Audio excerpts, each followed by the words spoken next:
Zotri ambasador, faleminderit për intervistën që keni pranuar për dhe Gjeopostin. Si përshkruani ndikimin rus në Ballkan këtyre viteve? Sa i përket pyetjes konkrete, mendoj se mund të flitet gjërësisht për këtë, ndikimi rus në rajon, por edhe në Maltëzi është i kahmoqshëm, është historik, kisha thënë, edhe në fazat më të reja të proceseve demokratike ka qenë i pranishëm. Është vazhdimisht i pranishëm për arsye se në Maltëzi ka parti politike të cilat janë pro-serbe e me këtë edhe pro-ruse, janë parti serbe në vërtet, dhe të cilat këtë e shfaqin haptas, publikisht. Ka ndodhur që në fazën kur Malezi po përgatitej për të hyrë në NATO, të jenë parë hapa konkret, të cilët kanë folur për prezencën e ndikimit rus këtu. Edhe dhe ati serb natyrisht, se gjithmonë ata këtu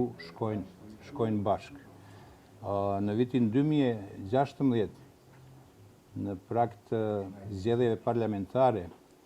këtu ka patur tendencë për një grush shteti, nga ana e grupit të caktuar të përzier serbo-rus, i cili më vonë, emrat e cilit më vonë kanë dalë në publik, dhe ky grup ka patur në plan që po të ishin zgjedhjet parlamentare në favor të forcave pro-perëndimore, sidomos në favor të partisë presidentit aktual të Malezi, zoti Gjukanović, këta të bënin një lloj depërtimi me dhunë në parlamentin e Malit të Zi, të shpallnin fitoren e vet dhe kështu të proceset të merrnin kahje tjetër. Për fat mirë, kjo është penguar dhe procesi, sa i përket grupit, ende nuk ka përfunduar. Në një shkallë po, më vonë, me ndrimet që ndodhen këtu në qeverinë, në skenën politike të Malit të Zi, ndroi edhe ritmi i gjykimit të këtij grupi, për arsye se kemi patur situatën që para 2 vjetësh në qeveri depërtuan forcat pro-serbe, të cilat këtë proces e lanë anash, nuk e finalizuan dhe të cilat kishin tendenca që gjithnjë më tepër të ngulnin rrënjë për të devijuar politikat pro-perëndimore të Maltëzi dhe për t'ju kthyer politikave pro-ruse këtu. Në këtë qeveri ka qenë edhe kryeministri aktual, zoti Abazović, i cili aso kohë ishte zëvendës kryeministër, dhe i cili këto politika i njihte mirë, besoj çdo ditë takohej me to, për të bërë më vonë një hap që foli se është i pakënaqur me rrjedhat në qeverinë ku ishte, bëri një lëvizje që u braktis kjo qeveri, ai propozoi formimin e një qeverie të pakicës, e cila është aktualisht në pushtet, u bë kryeministër, por me përkrahjen e forcave pro-perëndimore, kryesisht të partisë së zotit Gjukanović. Ajo është partia më e madhe në Malë të Zi dhe s'kishte pas lëvizje të Malë të Zi drejt pavarësisë dhe drejt kyçjes në NATO. Këto besoj se opinioni ka të qarta. Tashti jemi në situatë që zoti Abazović ka këtë përkrahje me premtim se do të punoj për vazhdimin e politikave pro-perëndimore dhe të projekteve strategjike të Malit të Zi. Ato janë integrimet evropiane dhe integrimet euroatlantike. Këto të dytat janë kryer. Malezi është shumë serioz në rrugën për në BE dhe është vendi i parë në Ballkanin Perëndimor në këtë rrugë. Ky ka premtuar se do vazhdoj këtë rrugë, mirë po në start përsëri paraqiten probleme me kishën serbe, me kishën ortodokse serbe dhe me faktin që vetë kryeministri Abazović me ekipin e tij futi në rënd të ditës një kontratë që del sërish të jetë me sherr, që del sërish të jetë problematike, sepse është fjala për një kontratë, si e quajnë kontratë themeltare me Mitropolin Malja Zezo Bregdetaria, ashtu quhet kisha serbe në Maltëzi, dhe ky është insistues që kjo që miratohet në qeverinë e Malit të Zi. Në qeverinë e Malit të Zi ka patur diskutim për të, është votuar për të, disa ministra nuk e kanë përkrah, por e ka përkrah shumica e ministrave. Jo shumica kualifikuese, e cila ka qenë dakorduar me marrëveshjen para formimit të qeverisë, por një shumicë që është shumicë. Dhe zoti Abazović flet se kjo kontrat, kjo marrëveshje nuk do prekte qenjen e Malit të Zi, qenjen shtetërore të Malit të Zi, mirë po ekspert të fushës flasin ndryshe dhe janë shumë bindës me argumentet e tyre se kontrata ka për qëllim të qes në plan të parë kishën sërbe si kishë numër 1 historikisht në Malë të Zi, ma dje paraqesin edhe më të vjetër se vetë shtetin e Malit të Zi. Aty flasin për kishë të krishterë, por fjala është për kishën sërbe. Natyrisht se forcat propërndimore të cilat përkrahin qeverinë e Pakicës, janë edhe Partia Social-Demokrate, aty janë edhe 2 ministra shqiptar, njëni ka përkrahur kontratën, tjetri ka braktisur atë mbledhje të qeverisë, kështu që nuk dihet si do votonte po të ishte brenda, por sidoqoftë, forcat propërndimore thonë se nëse qeveria vazhdon me këtë projekt, nëse e nënshkruan kontratën themeltare me kishën sërbe, ata do të tërheqin përkrahjen për qeverinë Abazović dhe do të kemi një krizë tre politike në Malë të Zi. Ka njerëz që thonë se mund të ngjajë që zoti Abazović përsëri të shkojë në përqafimin e forcave serbe, të cilat në këtë rast, kur t'ja shkurtoi përkrahjen Partia e Gjukanovićit, t'i bashkojnë sërish zotit Abazović dhe pa nevojën e votave të reja të krijojnë prapë qeveri me shumicë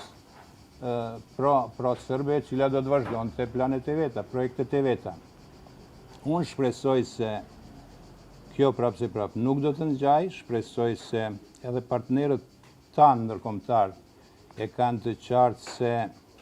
lufta kundër korrupsionit është e domosdoshme dhe duhet vazhdoj, por jo edhe me çmimin që Mali i Zit mos jetë shtet propërndimor, shteti NATO-s, se është po ashtu e qartë se poran forcat propërndimore, pora Partia e Gjukanovićit nga pushteti, nga ndikimi në pushtet, forcat tjera që do merrnin pushtetin janë shumë të vogla, ato që janë propërndimore, janë shumë të vogla, siç është Partia e zotit Abazović, e kryeministrit, ajo ka 4 deputet vetëm në parlamentin Malit të Zi, në atë parlament janë 81 deputet, atë ka sjell situata tjetë ku është, por ai mund tjetë aty i dobishëm vetëm nëse vazhdon bashkëpunim me forcat propërndimore. Nëse jo, është i dëmshëm, do të ishte i dëmshëm. Për këtë arsye them se partnerët tanë përndimor, partnerët tanë ndërkombëtar, në radhë parë amerikanët bashkë me evropianët, natyrisht e kanë të qartë se nuk është e levërdishme një luftë kundër korrupsionit e cila do të risjellte në pushtet forcat serbe këtu dhe situatë e cila do të rrezikonte tërë proceset demokratike në Malë të Zi. Për këtë arsye, jam optimist se po ndodhi që ky këmbgul ditë të jetë kokëfort zoti Abazović në projektet e veta, po ndodhi që nënshkruhet marrëveshja për cilin po flasim, atëherë do të prodhohet situata e cila do të prodhojë në të vërtetë zgjedhje të reja parlamentare dhe ngjeshje të forcave propërndimore për të mos lënë rikthimin e forcave sërbe, të cilat absolutisht edhe sot edhe në situata aktuale në politikat globale janë ato të cilat nuk dënojnë agresionin e egër rus në Ukrainë të zëm, janë ato të cilat me grupe të caktuara kanë përkrahur hapat e Putin atje, e kështu me radhë. Pra, partnerët tanë duhet të dinë qartë se Mali i Zi pa forca propërndimore, pa partinë e Zotit Gjukanović, e cila mund të ketë 1000 gjunahe të tjera, nuk do të ishte ai i cili do të ishte mik dhe aliat i Perëndimit. Sa është agresive Rusia dhe politika e Vučićit ndaj Malit të Zi? Kjo tentohet të kamuflohet, mirë po është shumë e qartë se politika e Beogradit, politika e presidentit Serb Vučić, vazhdimisht tenton të jetë prezente dhe të përzihet në politikat e brendshme të Malit të Zi. Beogradi pra s'ka nevojë ta bëjë këtë në mënyrë të drejtë për drejtë, me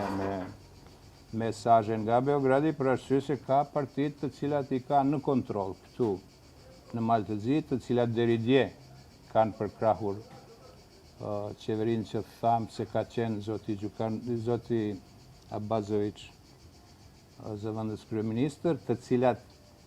kanë heshtur për çudi në këtë fazë që ai u bë kryeministër, nuk kanë organizuar proteste,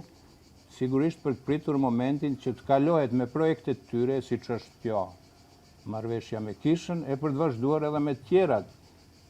Po, si u shkoj ajo që ata planifikojnë, atëherë natyrisht se do të kemi situata të reja. Pra, nuk është çudi që në Mal të Zi, pas një periudhe jo të largët, të krijohet krizë politike e cila mund të përzihet edhe me incidente të caktuara, shpresoj se jo konflikte të atilla që definitivisht të shmangin Malin e Zi nga rruga e vet propërndimore. Si e komentoni situatën e fundit në veri të Kosovës? Unë natyrisht se nuk i jap vetes të drejtë, nuk mund të jap vetes të drejtë të mësoj vendimarrësit në Kosovë se si të sillen karshi situatave të tilla, por jam i bindur se koordinimi i mirë i hapave me miqt perëndimor, sidomos me amerikanët në këtë rast, koordinimi i hapave të qeverisë me ta, do të krijonte situatë e cila nuk do të dilte kontrollit. Po nuk ekzistoi ky koordinim, kihet frikë se forcat serbe e pro-ruse mund të tentojnë të krijojnë tullovira në veri, nuk besoj se do të kenë shans të hapin ndonjë pikë konflikti të re, për arsye se situata në Ukrainë nuk i mundson elementit ruso-sërb të prek edhe gjetiu, pra në këtë rast në Ballkanin Perëndimor, konkretisht në Kosovë, si njeri i cili përcjell aq sa më lejo koha ngjarjet në Kosovë, natyrisht kisha patur qejf sikur Kosova të mos ngutej me ca projekte që nuk janë vitale për intereset e saj shtetërore, karshi situatave konkrete që i ka, siç është tash situata me vendosjen e masave të reciprocitetit, sidomos jo pa garancinë e qartë të miqve ndërkombëtar se kjo rrugë duhet të vazhdohet dhe se kjo rrugë s'do të ketë pasoja për demokracinë në Kosovë.